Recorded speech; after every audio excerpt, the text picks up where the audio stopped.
Everyone's fantasizing about another tech-fueled melt-up, but Merrill's CIO says 2020 SIXS bull market will reward boring fundamentals over hype, and most investors are positioned for the wrong game. Not just in the last 12 months, but really almost the last 36 months. We've seen a lot. We've been impacted by quite a bit.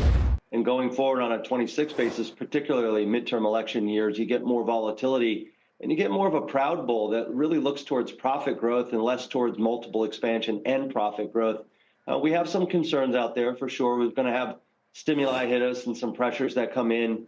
And if the narrative of our high conviction growth story does not change, those will be buying opportunities in our opinion. What else do you see? So let's just kind of look at the dynamics today and ask whether this is going to be the story for the next 12 months. Small caps at all-time highs, the Nasdaq lagging. Is this a temporary phenomenon or to you the sign of what the market might look like for 2026? Don't really think this is temporary. There will be a little bit more volatility in tech and communication services, largely speaking, because the further we get into this build out, there's going to be more questions as to whether or not that actual growth rate can continue. What we saw last night and what we expect going forward is the growth rate to remain high in terms of the overall capital investment build out. It's going to come down to who can execute better than others. So there'll be some choppiness there. As it relates to small caps are now starting to not just get their footing.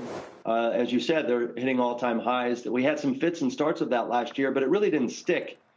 We've been overweight since the beginning of the year. We've been waiting for this, and now you've got potentially some fiscal relief here with 100% expensing and a little bit lower rates, which ultimately helps small caps as well. So we feel pretty good about the small cap space. In fact, we have overweight in large cap, mid cap, and small cap, and that's what's actually channeling our entire overweight in equities right now.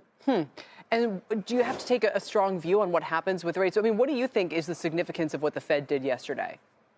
The biggest significance is really the liquidity announcement. You go from the ending quantitative tightening to actually ultimately using the reserve management program to increase liquidity overall and increase the balance sheet. It's pretty, what I would say, it's a risk-on kind of move by the Federal Reserve. So they were worried about funding. They looked at the funding markets. They didn't want to see what happened again in the fourth quarter of 2018. And they made a good move here, at least in our opinion.